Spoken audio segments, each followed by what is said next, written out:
Thank you for contributing so much amazing knowledge, for joining us and for moving forward together around home ownership. Whether you're renting, which you think, well, that's not really home ownership. Well, it's home maintenance, it's home care, it's living in a home. And so whether you're renting or whether you're an investor or whether you're a seller or buyer, whether you're just going to stay in your home for the next 40 years, it really, these shows, the Inside Track on Real Estate with the Dekker Team, are for you. They are for you because they're really by you, meaning you give us the information, you give us the experiences to share with you. So I want to thank you for that. So today on the Inside Track on Real Estate with the Dekker Team, I'm Yetta Dekker. I'm Ken. Dekker? Yeah. Okay, still Dekker. Good. That's a good thing because this isn't the intense show. However, we have an intense show coming up in a few weeks that we're going to do, which I'm kind of stressing about doing. Okay. Are you? No. Okay, well, it's divorce, the ugly truth. So if that's something you've experienced or are about to experience, or someone you know that would gain some valuable insight on how to navigate that journey from a real estate perspective, you'll want to tune in. That's coming up in a few weeks. So today we're going to talk about creating a blank canvas. And the reason for a blank canvas is because if you're going to be selling your home specifically, it will increase the value of your home. Right. So it's the top simple things, relatively inexpensive things, right, to do to get the biggest value for your home if you're selling. Right. And I would even call it the simple thing. Because although there's some little steps involved, the simple thing really is to create a blank canvas. Yes. So I'm just calling it blank canvas. So Yetta, why would someone want a blank canvas? Because sometimes you say blank canvas, and I've been in homes where we've walked in and someone told them to create a blank canvas, and they created like light laminate oak floors, white walls, white trim. Right. And it was a blank canvas. Right. But didn't inspire at all. Right. So that's probably, well, is that too intense a language maybe? I guess most people live too intense in their homes, including myself, for someone else to picture themselves there. And so when we say a blank canvas, what we're really talking about is something quite neutral, something where you, if you're the home buyer, so now let's put a different hat on for a minute, and you're out looking for a home, you don't really, it doesn't benefit you to envision the family in the home that's currently living in the home. What you're working to do is envision yourself in the home and your family. So it's kind of like walking into a model home. Right. Like if you walked into a model home, the builders have put in not a ton of furniture. No. We might even call it sparsely furnished. Yes. Some type of theme throughout. Yes. Yeah. It's not that they're not decorated, because they are decorated with the, what would we say, the more neutral but current color palettes. Right. Wouldn't you say? Yeah. Well, and it may even be that there's a pop of color in every room. It's not uncommon to have the bright greens or the reds or the purples or blues or even, well, brown. Is it a color? Well, it's kind of a muted color. So to pick one color, though, even that nice, Candace has that in her house, sort of a turquoisey, gray, blue color. I don't even know what you call it. But and you accent with it. And you accent with it. Rather than, there was a time where we'd make our carpets bright colors, we'd make our walls bright colors, and we may have an accent wall, but even that is less than it used to be. So it wasn't themed through the house, right? It was more, sometimes we'd have a blue room, then an orange room, then a red dining room, and then a terracotta kitchen or whatever. And it really jumped when you went from one room to another room. Right. And what we're looking for is something in the same palette throughout, with an accent throughout, right? Mm-hmm. Yeah. And so when we say blank canvas, we're not, maybe the right language is a neutral palette. Something that's neutral, something that's inviting, something that allows the buyer. I mean, when you've been that buyer, do you not find it easier to walk into the home when you don't first have to dismantle it emotionally or in your mind's eye, visually, if you don't have to dismantle it, to then see it for what it could be for your family. And that's what I've been told by you, by my buyers, by my sellers, is what's easier for them is when it's reasonably neutral. So the top thing, like the very, very top thing you can do is create that. And part of that is a cleanliness. Yeah, your blank canvas. You don't want people to think, oh, this is dirty. I've got to clean it, or I'm afraid to take my shoes off. I've been in some homes where I can't take my shoes off because my feet itch when I leave. They're just dirty. Right. And that's going to actually devalue your home. Absolutely. That will make your house actually sell for less. Yeah, it's like if you walked into a nice resort and you went into your hotel room, your suite, and the carpets obviously hadn't been cleaned for a long time. They forgot to wash the washroom out, and it's got stains and streaks in the shower, and the towels are clumpy and lumpy and obviously used. You'll probably go to the front counter and ask for a different room, or at least to have yours cleaned, right? For sure. And that's the sense you want to have when someone walks into a home that they're thinking of buying. It needs to walk into a crispness, a cleanness, beds made nicely, clean linens, not necessarily inside, but at least on the outside, some nice pillows. What they can't see in this case won't hurt them. Yeah, right. Unless they're starting to smell, because it's been a while, then that smell, because we're looking for the psychology of buying. Because when you're selling, you want to put yourself in the buyer's shoes, so to speak, right? And so creating that blank canvas doesn't mean it's white and empty. What it means is the buyer, like you said, can put themselves in your home and say, hey, I could live here.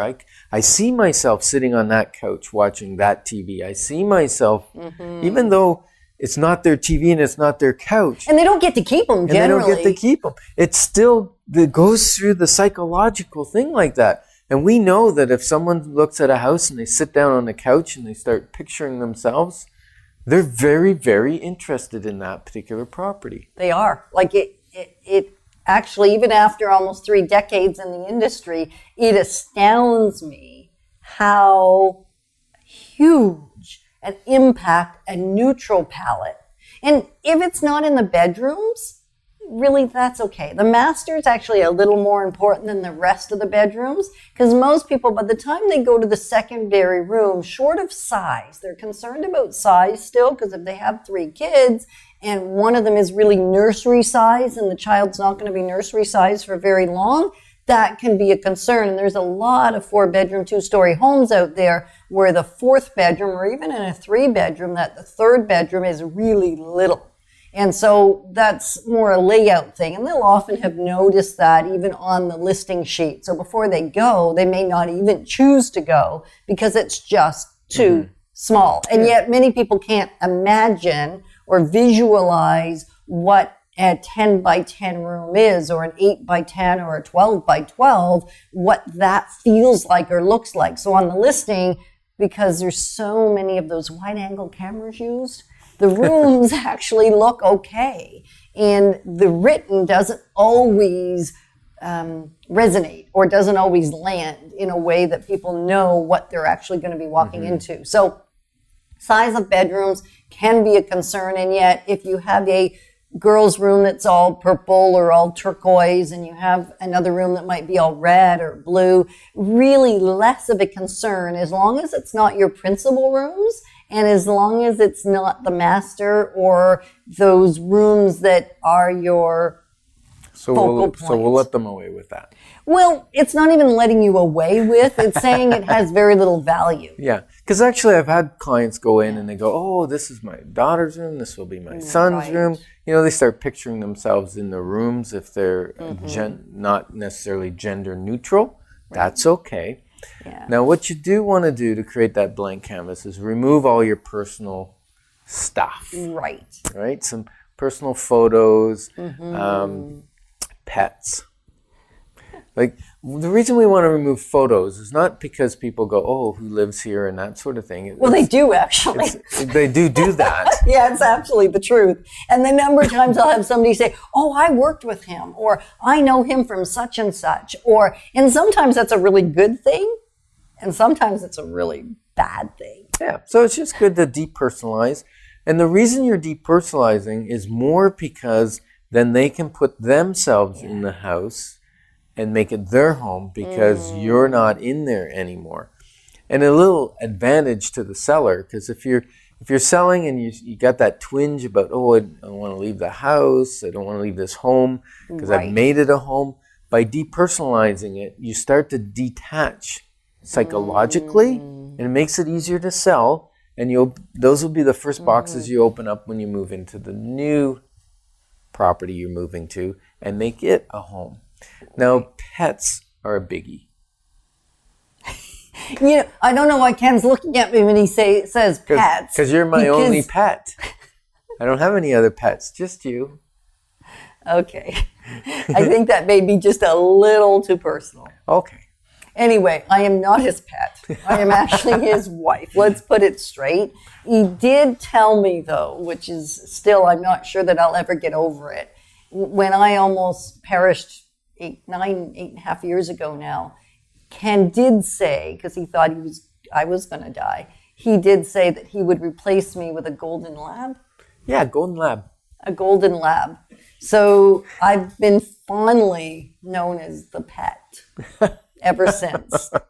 So I'm not sure I'm good with it or I'm not good with it. At this point, what we're going to say is pets are lovely for some.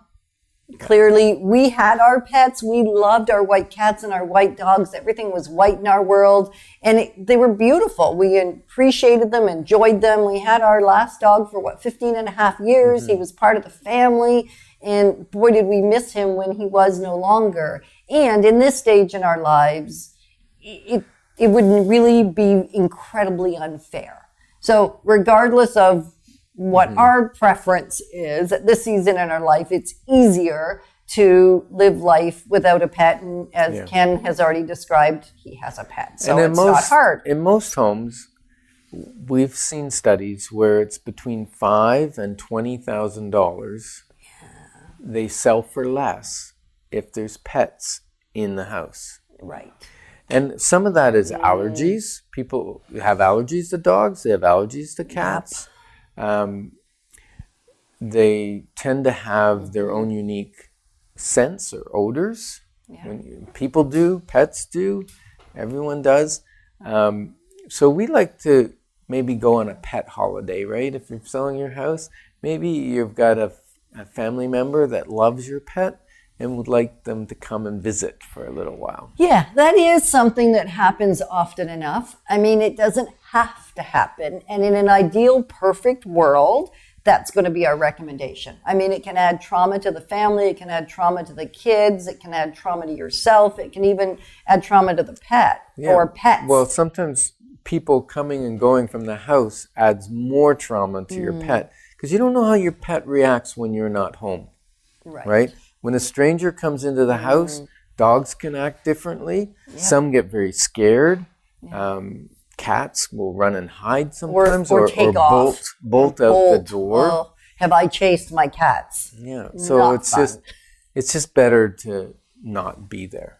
Right, and then some people will say, well, I'll come home from work or I've got a career where I can take the pets out, and that's great. I mean, that's certainly valuable as well. It doesn't always eliminate the odor, and the challenge is if you start covering up the odor with something, then it's worse. It's worse, right? Like, so it's to keep a fresh smell, not necessarily bleach or Comet or that kind of smell, but certainly a fresh smell. Home baked goods is a nice smell in a home. Yeah. Not many people find that offensive. So that's a great caveat to one of my next points.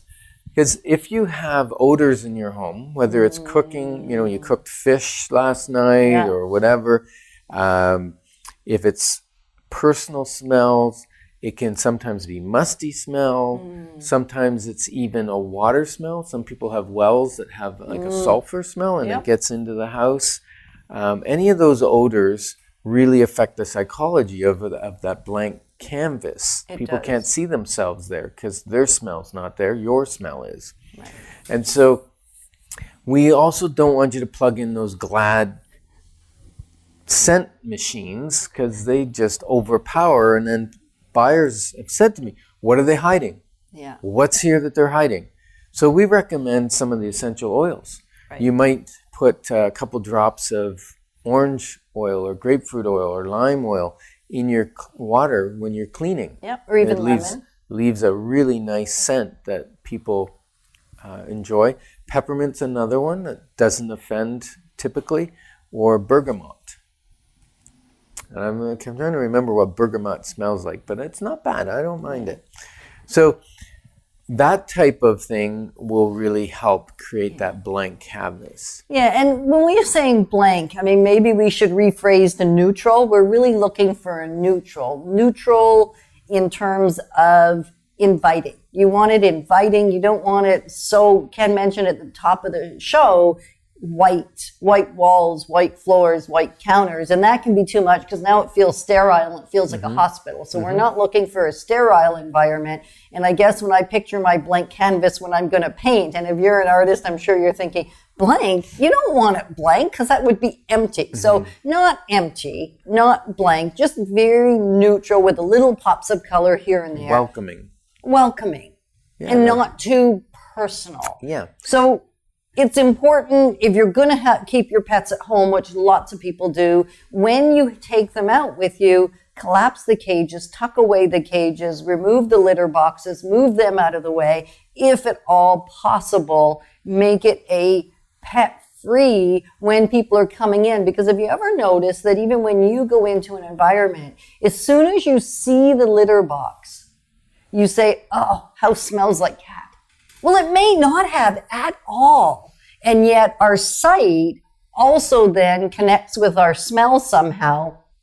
And we smell what we expect to see or what we've seen. Yeah. We smell what we expect to smell. And so it can actually harm you a little bit. There's many of my buyer clients that have extreme allergies. And before I can even show a home, we will phone and email and or text the agent and say, are there any pets? Is there any smokers? Is there any pets? What's the home? What's in the home? Is there any extreme smells? Is there damp smell in the basement? All these things set people off. And so anything you can do to make sure you have a fresh smelling home. So that's why the little drop of lemon or lime or orange, citrus is something that most of us attribute to fresh. Fresh and clean. Yeah. Fresh and clean. And so create that smell whether you have pets in the home or not. And a great thing when you're packing up your items, one of the best things you can do is think about, is this item that I'm holding in my hand something that I'm going to want to keep for later? And therefore I should put it in a box called Pack It, Keep It. So really keep it. And then there's another pile as you're deciding that you're actually going to keep in the house. So keep it in terms of in your environment. Keep it out. Keep it out because it's going to be a nice piece to put somewhere. And you don't have to make all these decisions yourselves. Intuitively, you're going to know what things are very personal that you can put away. The rest, leave, and our home preparation gal will come and she'll help you decide if this item is a keep it out or pack it away item. And then there's those items that as you pick them up and look at them, you're going to know that it's really a give it. It's give it to somebody else because they're going to appreciate it a whole lot more than you do. I know I have items in my house that even I give it to my kids because I know it's things they want one day. Well, maybe that one day is today because then I don't have to move it when it's my turn to move. And then there's also sell it. Maybe the item has enough value. Nobody in your family, nobody in your friend circle wants it. And you want to sell it on eBay or Kijiji or the bearer. We've been told by thousands of people over the since 1989, that the bearer newsletter that goes out to almost 2,000 families, 20,000, not 2,000, 20,000 families now, is something, started out at just under 2,000 when we started it, but up to almost 20,000 now, where it was the forerunner of Kijiji and used Ottawa and works fabulously if you want to sell it or even if you want to give it. And then the other is throw it. Is this an item that really is meant to be thrown? Maybe thrown to the curb so somebody can pick it up, or thrown to the curb in a bag so nobody ever sees it again except the landfill site. So really, if you take every item in your house and you think about it in those 5 categories, you're going to make your house sell for more. So the end goal sell of your doing house all for that, more. yeah, but the end goal is that you've got a clean, decluttered home. Because I've had clients walk into a house and look around. They say they can see beyond clutter. Yes. And yet I know this client walks in, they look at the house. I know that the house is big enough for their needs because I've done a pre-consultation. We look around, they go, nope, and we leave.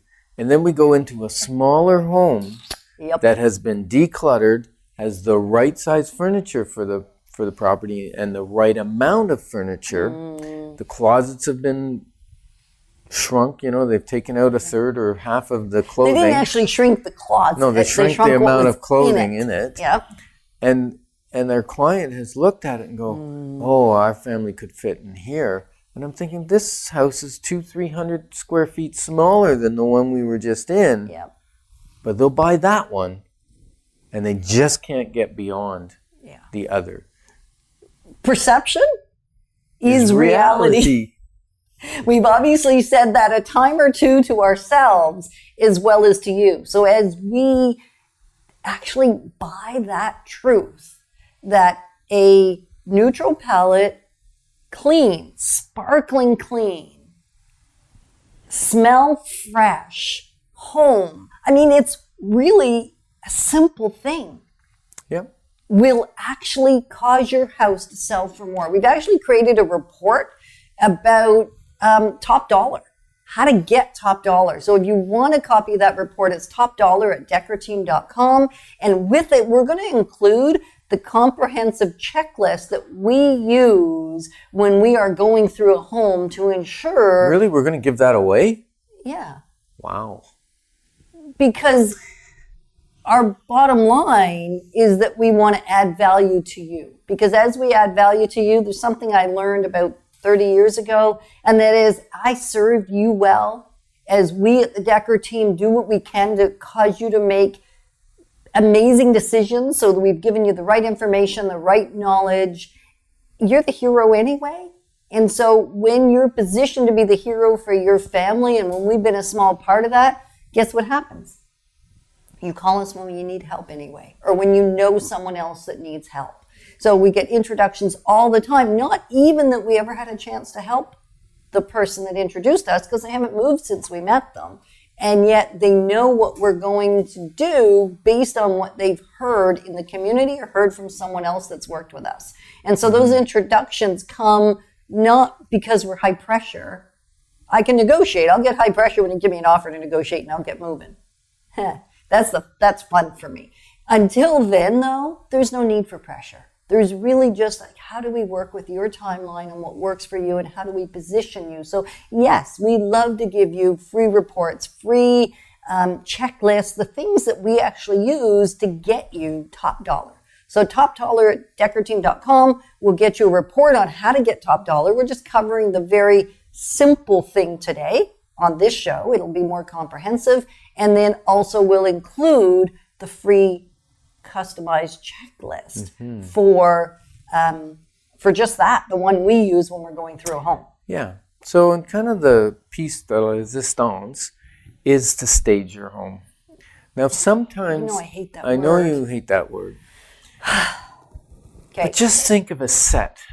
A movie set. Yeah, that's why I don't like that word. Well, think of a movie set where you go, oh, I'd love to live there. Yes. Okay?